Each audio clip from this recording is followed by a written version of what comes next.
Hi guys, my name is Chris, and in this video, I want to talk to you about the SAP Sapphire Convention 2025. I just got back from the convention just a couple days ago, and I wanted to brief you guys on how it went, give you some highlights, lowlights, and takeaways from the convention itself. So first off, let's just explain what is the Sapphire Convention.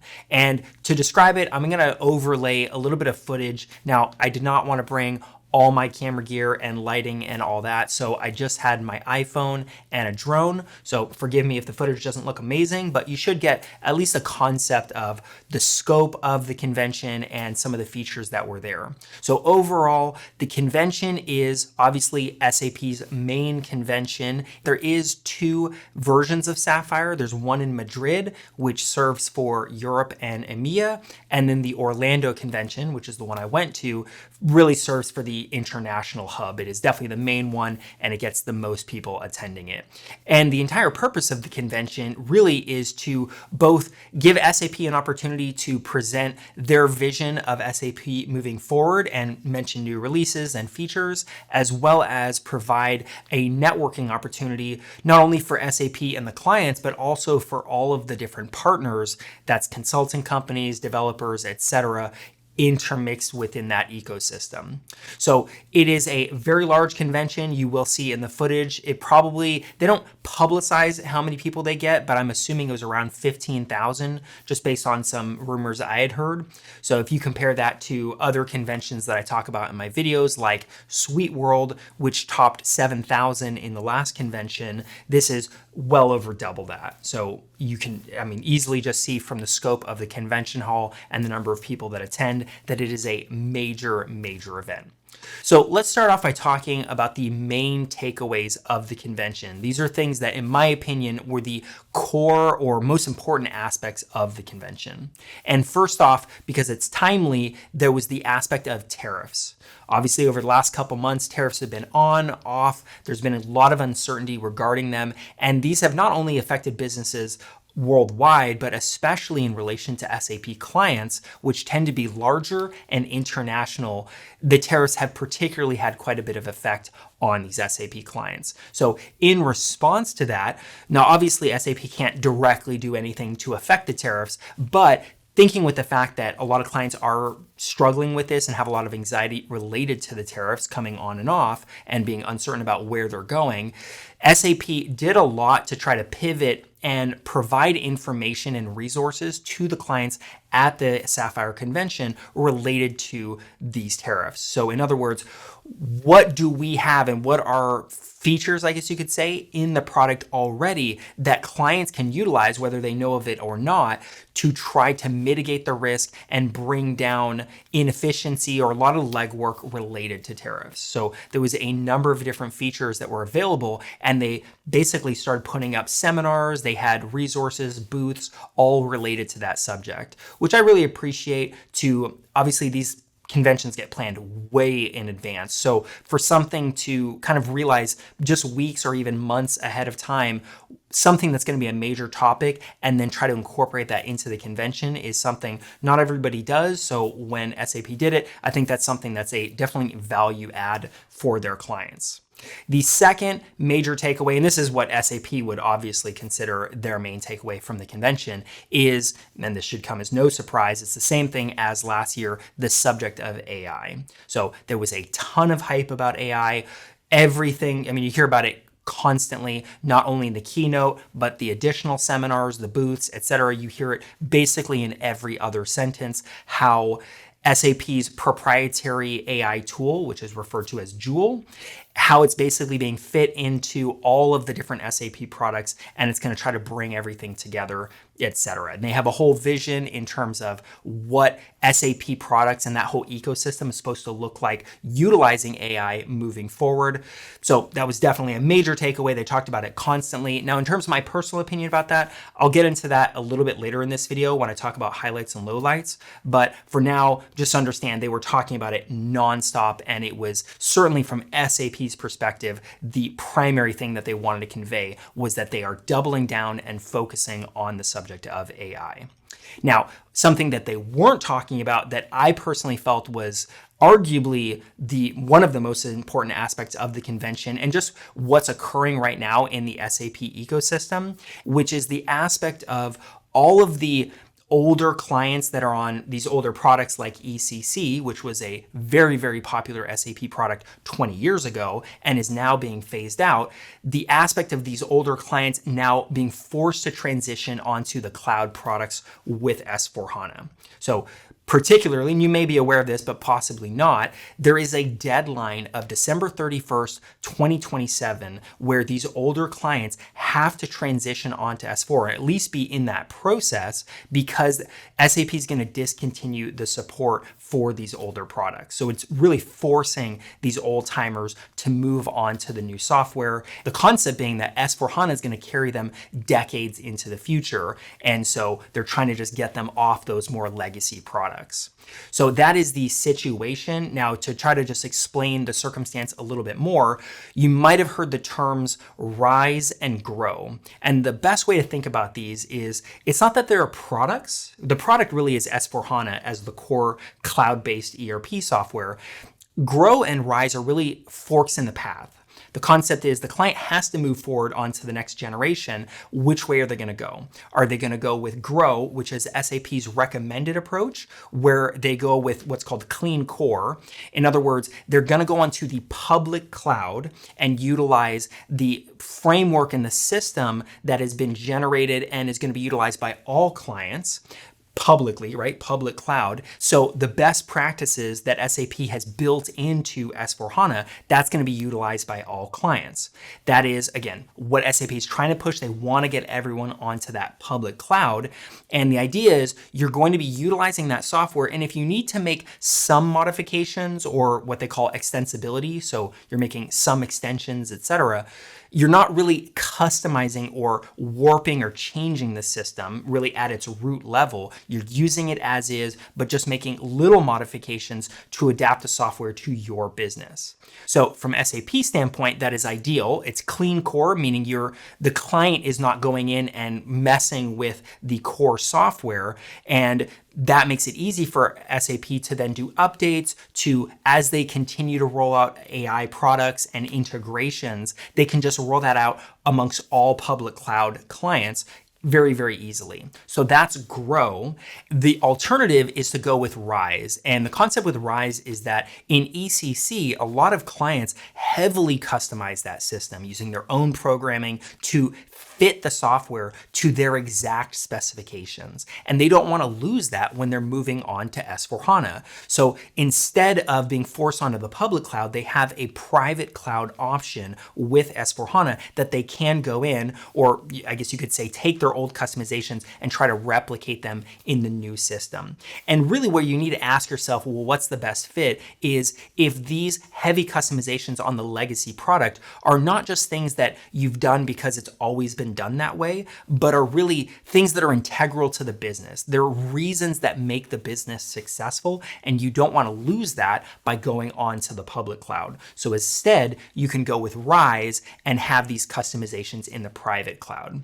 Now, the obvious downsides of that, in addition to the fact that it is a more expensive alternative, is the fact that by being on the private cloud and having your own customizations in there, and it's of course no longer clean core, it means that as SAP rolls out new additions, updates, features, etc., brings in more AI, it has the potential to not work with these customizations, break things in your system, etc. So you start to run that risk that by having in those customizations, you're really going to start to struggle with what SAP is trying to do moving forward with the software. So those are the main takeaways in my opinion. Now let's move on to the highlights and lowlights, and we'll start off with the lowlights. I'll try not to be too harsh, but it should be said that the biggest and most obvious negative of going to a convention like this is the fact that it's in Orlando right on the verge of summer. And if you've ever been in Orlando in the summer, it is incredibly hot and humid. And I'm saying that as a fellow Floridian, although I live not in Orlando, it is more unbearable than pretty much any other place I've ever been to, especially at that time of the year. So even though the convention is indoors and there's a lot of air conditioning, in fact, in some cases it's even too much, it still goes without saying that you're not always going to be in the convention hall. There's times when you're in your hotel, you're getting transported over to the convention center, or maybe you want to go out shopping, or you want to go to Disney World or any of the other attractions in Orlando. You're going to have to go outside. Even when you go out in the evening, it is still incredibly hot, humid, stuffy. It's just something, if you've never experienced it before, be prepared. You're going to need to wear shirts, shorts, sandals if you can, whenever you're not really with the convention itself. And when you are dealing with the convention, I recommend that you wear layers. So think with the fact that while you're going over there, you might not want to have sweaters or multiple layers on, but when you get in the convention hall, they crank the AC. So at times you're going to start getting chilly. You might want to start putting on sweaters, a blazer, etc., to try to navigate those temperatures. The second, I would say, low light, and I don't want to really knock them too hard. This is not something that SAP is doing wrong necessarily. I see it with all of these conventions, no matter who's doing it. When it comes to the speakers, especially the keynote speeches, they tend to be very bland. They're basically a PR and marketing pitch from the company to their clients and their partners. And while some things that are described in the keynotes really show new features and they introduce things that are unknown previously to the clients, and that's very useful, a lot of those keynotes and speakers, speeches, etc., tend to just be, I would say, 60 to 70% fluff. Things like, we're so amazing, or we're cutting edge, or we're going to have, AI is everywhere, inclusive of everything. These statements don't mean anything. They don't convey any useful information. And when you're having to listen to these things for 2 hours straight, it gets, for me personally, it's a little bit hard to watch. So I tend to, and again, not just for SAP, but when I go to these types of conventions in general, I listen to certain sections, or maybe I catch the beginning of it, and then I try to move on. You really don't miss a lot if you're missing some of the keynote. So please keep that in mind. Then let's move on to the highlights. And I think it's really relevant to start off with the main talking point for Sapphire, which is the AI features in general. Again, Joule is what they call their proprietary AI tool. And overall, while I would say that they overhype it and they make it seem like AI integrated with all different aspects of SAP is either right here already or it's on the very near horizon. Whereas in reality, in my opinion, these things are going to roll out over the years. It's not going to happen all at once. It's going to take a little while before they really achieve the vision that they've set out. However, I think the vision that SAP has painted for what they're saying AI is going to do in relation to their products, I think it's particularly on point. And to kind of summarize it, the idea, and these are in my own words, this is going to be where when you're accessing the software, AI is going to allow you to really do two things. One, to easily utilize any kind of reporting information you need. So in plain speak English, you can say, I want to know how our fixed assets are doing in relation to depreciation in this area over this time period. And instead of having to create these reports or dig into the data, the AI can simply take what you're doing, understand it, and then go get exactly what you need, provide that information, not just as raw information, but also in various visuals and graphics that are useful and actionable by you. So that's one major thing that they do. And then the second, arguably more important aspect of AI is, again, in plain speak English, allow you to utilize agentic AI, which simply means that the AI is going to act like an agent to go do tasks for you. And this is something that is incredibly helpful for a business to improve efficiency, where, especially with mundane or very systematic tasks, you can tell the software, I want you to do this, this, and this. You can program certain parameters, and it just goes and does those functions. Instead of having 100 accounts payable people, there's actions that an AI can simply do and present, maybe propose solutions to various payments, etc., to one manager who then can look at it, review, make sure that it's appropriate, and sign off on it. So again, while I do think SAP overhypes how close that vision is to reality, it is coming, and you can tell from the demos they're doing and some of the features that they're showing, they can see that that's obviously the direction I think software in general is heading. Hopefully in the next few years, it puts me out of business because it's really utilizing the fact that your general user should just be able to understand their job, and without really having to know all the complexity and the sophistication of the system, they can just tell it what they want and the system executes on that. So with the money, with the time, and all of these SAP resources going into this, I do expect that over the next few years, we start seeing more and more useful AI features really integrated in with the system.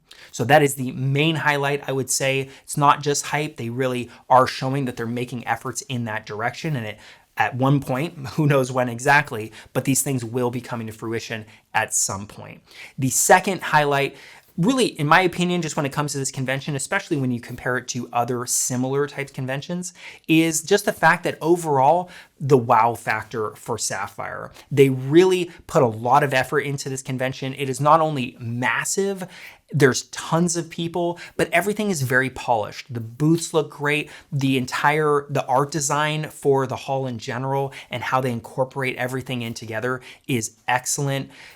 Some of the visual presentations they have, I think they did a really fantastic job with it. And not only that, but by having it in the convention center they currently have it, the way that it's laid out, unlike a lot of other conventions I've been to where there's kind of like a main hall and then there's offshoot for speakers or seminars, things like that, which means you got to do a lot of walking just to get around in the convention. With this convention, the way it happens is there's a massive room in the middle. I mean, it's probably one of the biggest rooms I've ever been in my life. So big that they can have all the booths, all of the various displays and areas, meeting rooms, even like snack and go places, bathrooms, etc., and a keynote stage. And all the way around the room, they're not like separate rooms, but they almost like little theaters that they've put barriers in between. So you can see everything at a glance, but at any one time, there's maybe 20 different seminars happening all around the fringe of the room. There might be the keynote going on at the same time. There's booths that are operating. There's food, drinks, etc. It's just very accessible, and it makes the walking much easier for a convention like this, where you don't have to walk down 15 hallways. If you want to go over to one seminar, you can see, I mean, it's far, but you can see that it's right there. It's maybe a 3-minute walk over to that, and then it's a 2-minute walk over to some food, etc. It just makes the whole thing very, very easy to endure some of these longer convention days. So not only do I think they presented it very well, I think they organize it very nicely. And just a highlight that I feel like I've noticed is that compared to some of the other companies that I've seen in conventions with Oracle or Microsoft, the employees themselves, I particularly find that their company culture, they tend to be more helpful, more friendly, easy to approach and talk to, and I really appreciate that. It's the feel that you often will see with smaller companies that tend to be a bit more personable. To see it with such a large company like SAP, it's something that really impacted on me, really to notice that care factor that you'll see from the SAP staff, because they're going to have a ton of booths where they walk you through their products, and it really felt like they're there to take the time to make sure that you understand and get all of your questions answered. And as someone who is an educator, I really do appreciate that. So that's it in terms of the highlights, lowlights, and takeaways. Before I wrap up this video, I do want to just give a brief kind of look into the future for super training in relation to SAP videos and courses. My plan, which is subject to change, but I plan on making videos and in some cases entire courses on all of the different SAP products, and there are a lot of products to cover. So that's not just the core ERP with S/4HANA, but that's things like Concur, Ariba, SAC, Talia, Fieldglass, on, DataSphere. There's so many different products, success factors, all of these different things have so many different features within them. I intend to make at least one video, if not full-fledged courses on every single one of these. And then totally separate from that, which is really the product side of things, I will have a series of courses rolling out on the certifications. It's something that I've done with my other Microsoft Dynamics, NetSuite, etc., where they have their certification exams, and I make make courses to prepare you to take and pass those exams. Now, unlike some of these other ones, like let's say NetSuite, where there's really just 5 core certifications, when you're looking at SAP, there's over 100 different certifications. So I'm not going to promise I'm going to do all of those as prep courses, but I'm going to focus on the ones that I think are the most desirable and the most sought after, and I'll try to put together some very useful prep courses for those. So really what I need from you guys is a little bit more of an understanding of what should I be prioritizing. That's a lot of different certification courses and products that I plan on making videos about, but I'd love to hear from you guys. Which ones would you like to see first? And maybe there's other scenarios or situations that you'd like me to do videos on, such as my recommendations on going with Grow versus Rise, or whatever topic you'd like to have more information on. Please let me know down in the comments below, and I'll try to incorporate those as upcoming videos. So hopefully this video overall was helpful, provided you a little bit of insight on Sapphire 2025, and maybe even made you interested in going to the convention in 2026, at which point hopefully I can actually see you there. That about wraps it up. If you found this video helpful, please hit that like button. Subscribe if you want to see more SAP videos in the future. And with all of that in mind, I hope to see you in the next video.